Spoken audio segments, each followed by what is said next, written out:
تو اگر میں اور آپ جنت میں جانا چاہتے ہیں، ہر مسلمان چاہتا ہے کہ میں جنت میں جاؤں، تو کوشش کریں، کوشش تو کر سکتے ہیں نا۔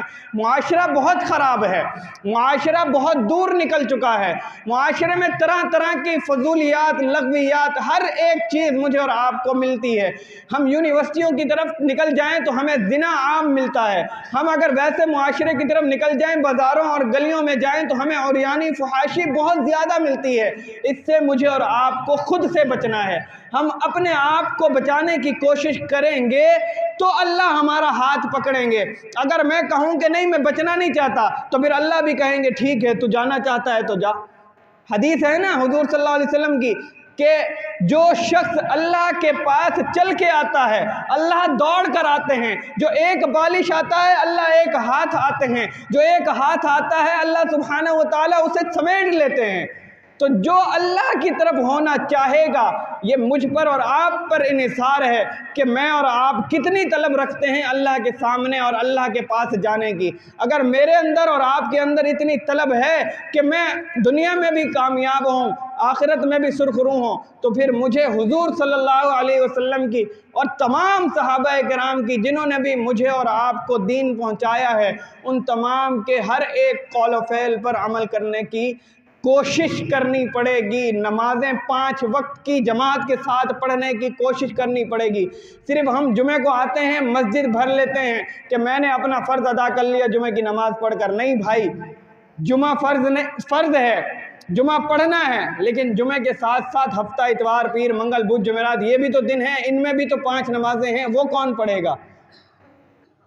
ہم ڈنڈیاں مار جاتے ہیں، نماز چھوڑ دیتے ہیں۔ قیامت کا دن ہوگا، پوچھا جائے گا، جنتی پوچھیں گے جہنمیوں سے کہاں جا رہے ہو اور کیوں جا رہے ہو؟ ما سلککم فی سقر، کہاں جا رہے ہو؟ کیوں تمہیں جہنم کی طرف دھکیلا جا رہا ہے؟ کیوں فرشتے تمہیں کوڑے مار رہے ہیں؟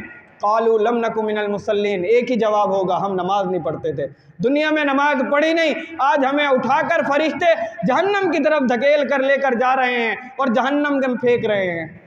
تو اگر جہنم کی آگ سے بچنا ہے، جہنم کی آگ بہت خطرناک آگ ہے۔ ان شجرۃ الزقوم طعام الاثیم کالمہل یغلی فی البطون ان بطش ربک لشدید۔ اللہ کہتے ہیں کہ میں نے دنیا میں اگر تمہیں ڈھیل دی ہوئی ہے تو تم یہ مت سمجھو کہ میں پکڑ نہیں سکتا۔ ان بطش ربک لشدید، میری سخت پکڑ ہے، اگر میں نے پکڑ لیا تو تم پر پتھروں کی بارش بھی برسا سکتا ہوں، تمہارے اوپر زمین جس پر تم چل رہے ہو اس زمین کو بھی الٹ سکتا ہوں، اور تم پر ایسے اولے برسا سکتا ہوں کہ تمہارے سروں سے پار ہو کر تمہارے جسموں کے نیچے سے نکل جائیں اور تم 2 ٹکڑوں میں بٹ جاؤ، تمہیں خبر تک نہ ہو۔ تو اللہ فرماتے ہیں کہ اس خوش فہمی ہے، یا عبادی الذین اسرفوا علی انفسہم لا تقنطوا من رحمت اللہ، یہ بھی ہے کہ میری رحمت سے نا امید مت ہو، لیکن اس کے ساتھ یہ بھی ہے کہ میری پکڑ جو ہے وہ بڑی سخت ہے۔ نا امید اس لیے نہ ہو کہ جب تم عبادت کرو گے تو میں بخش دوں گا، توبہ کرو گے تو قبول کر لوں گا، اور صرف قبول بھی نہیں کروں گا، گناہ جتنے کیے ہوں گے ان تمام گناہوں کے باوجود بھی ان تمام گناہوں کو نیکیوں میں تبدیل کر کے تمہارے نامہ اعمال میں دے دوں گا۔ تو اللہ فرماتے ہیں کہ یہ سب میں کروں گا، شرط کیا ہے؟ تم آؤ میری طرف۔ بھائی ہم کام کرتے ہیں نا، ہر بندے کو ضرورت ہے پیسے کی، ہر بندے کو ضرورت ہے جائیداد کی، کہیں نوکری کرے گا کوئی شخص، کہیں کاروبار کرے گا کوئی شخص، کس کے لیے؟ پیسے کے لیے، جائیداد کے لیے، سونا چاندی کے لیے، روپے پیسے کے لیے۔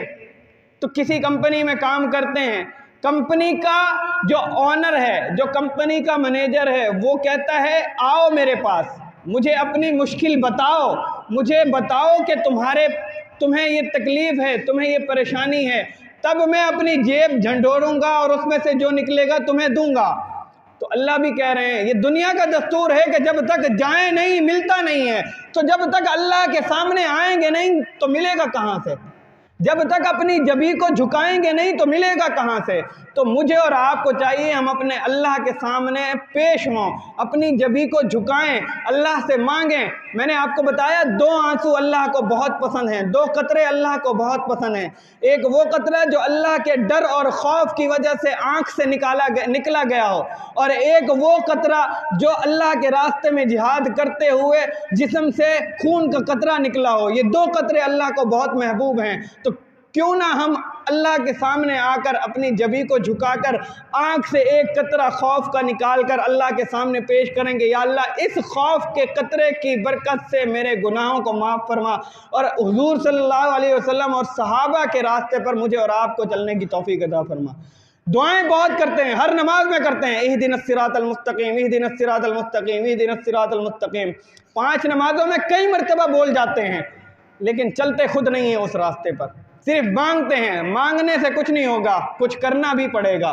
لقمہ سامنے رکھا ہے تو جب تک اسے اٹھا کر ہاتھ سے منہ میں نہیں ڈالیں گے تب تک وہ لقمہ پیٹ میں نہیں جائے گا، وہ ہاتھ کے بجائے اسی جگہ پر ہی رکھا رہے گا۔ تو کچھ حاصل کرنے کے لیے کچھ حرکت کرنی پڑتی ہے، کہتے ہیں نا کہ حرکت میں برکت ہے، تو حرکت کریں گے تو برکت ملے گی۔ اپنے آپ کو اللہ کے سامنے جھکائیں گے تو کچھ ملے گا۔ اللہ مجھے اور آپ کو صحابہ کرام کے نقش قدم پر چلنے کی توفیق عطا فرمائے۔ وآخر دعوانا الحمدللہ رب العالمین۔